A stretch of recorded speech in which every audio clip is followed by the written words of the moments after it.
Hey everybody, how's it going? Alright, we're looking at section 14.2 in which I want to take a look at the graphs of trigonometric functions and how you can use derivatives to analyze those graphs. And we've got one goal in this video. We're going to use derivatives in order to analyze graphical features of trigonometric functions. Alright, and by graphical features, I mean things like relative minimum and maximum values, and I mean points of inflection. Alright, all the things that you need in order to do a proper curve sketch like we've learned with other functions that we've graphed using calculus.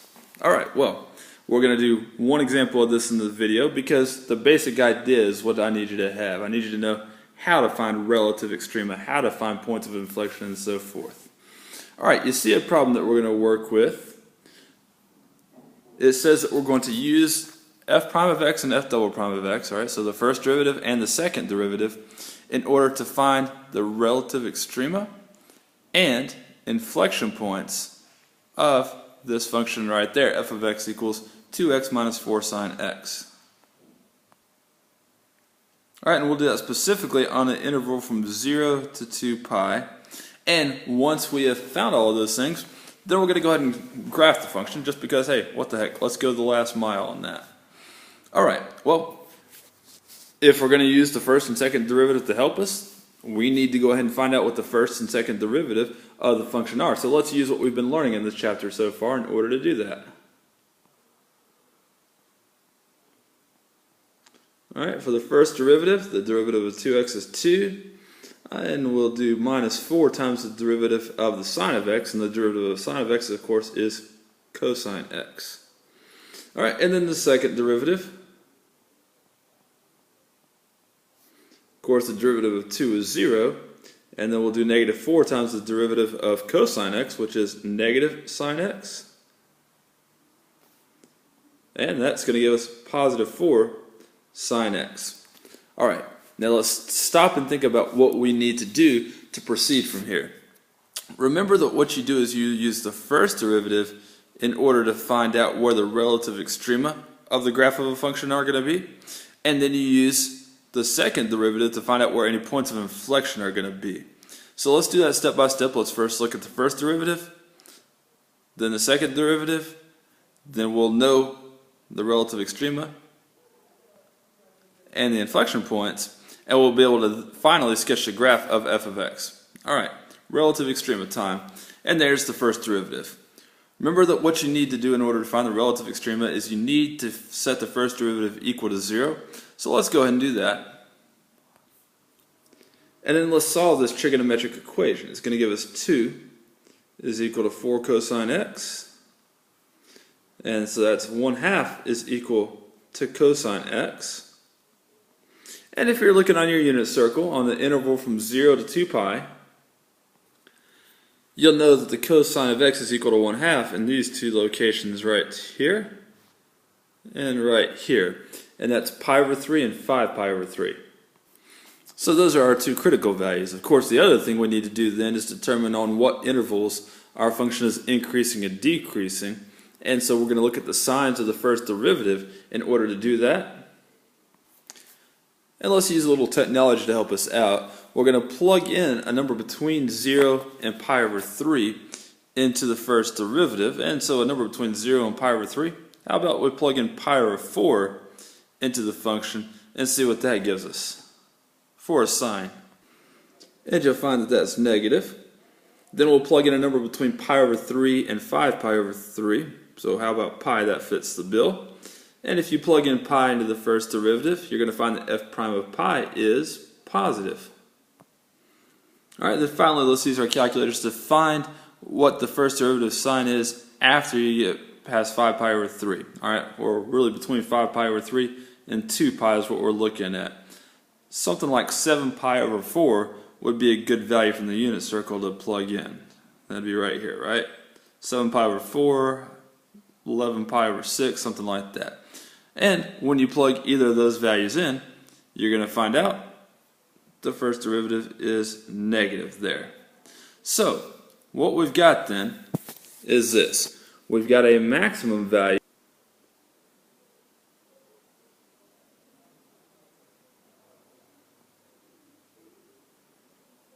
Alright, is a minimum value when x is equal to pi over 3, because the first derivative changes from negative to positive, and we've got a maximum value when x is equal to 5 pi over 3. Now you see me writing ordered pairs here. The next thing I need you to do is to plug each of these in to the original function so we can find out what the coordinates of the minimum and maximum value are. Alright, so plug those into f of x. Use your calculators, please. And when you do so, and you just approximate to three significant figures, you'll find out that your relative minimum value is pi over 3, comma, negative 1.37. And then the maximum value happens at 5 pi over 3, comma, 13.9. Alright, so just like we did before, use the first derivative to find the relative extrema. Alright, we'll come back and use those values in the graph of function f of x in a moment. Let's go on and look at the inflection points, which we're using the second derivative for. Alright, and so you set the second derivative equal to 0, if you recall, in order to find out where the inflection points are, if there are any inflection points. And it turns out there will be some here.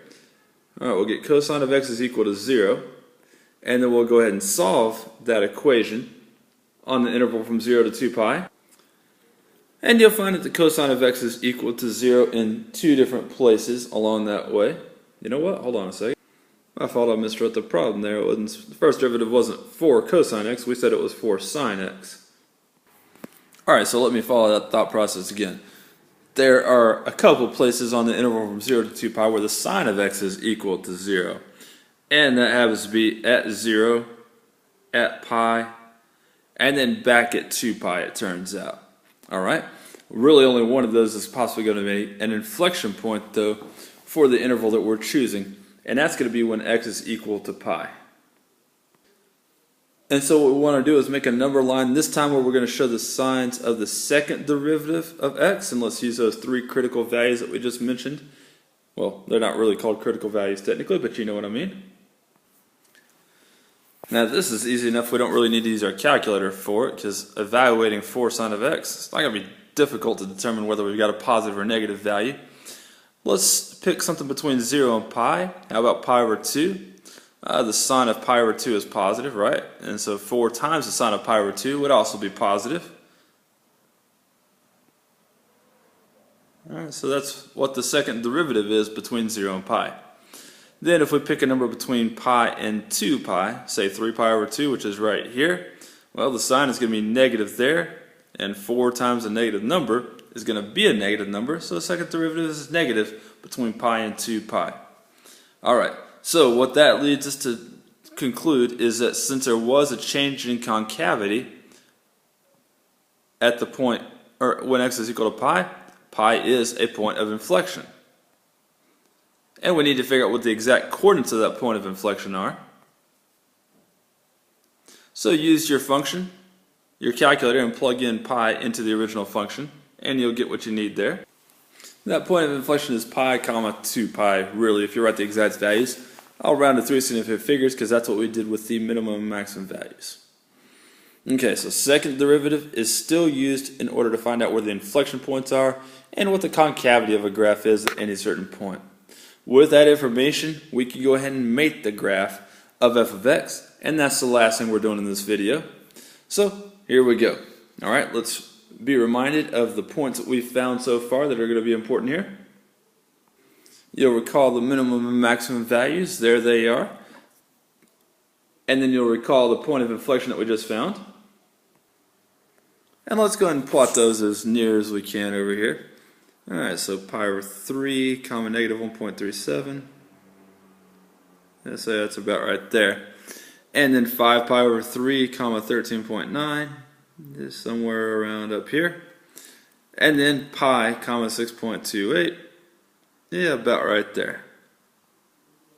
Alright, we'll come back and include some more things here in a moment. We do need to know two more points. We need to know what the coordinates of the endpoint of the graph are. Now remember, we were graphing from 0 to 2 pi, so we need to know what are f of 0 and f of 2 pi. Use your calculator and figure those things out real quick, please. And you'll find that 0, 0 is one of the endpoints, and you'll find that 2 pi comma 12.6 is the other endpoint for the interval that we're looking at. Alright, and then the last thing is to consider the concavity, as well as when the function is increasing or decreasing.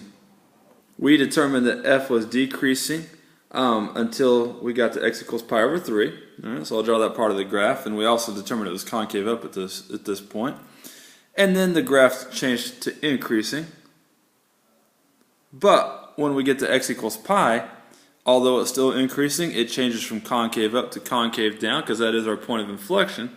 But we're going to keep on increasing until we get to our maximum value, where the graph again changes from increasing to decreasing, and then we end it right there because that's our endpoint.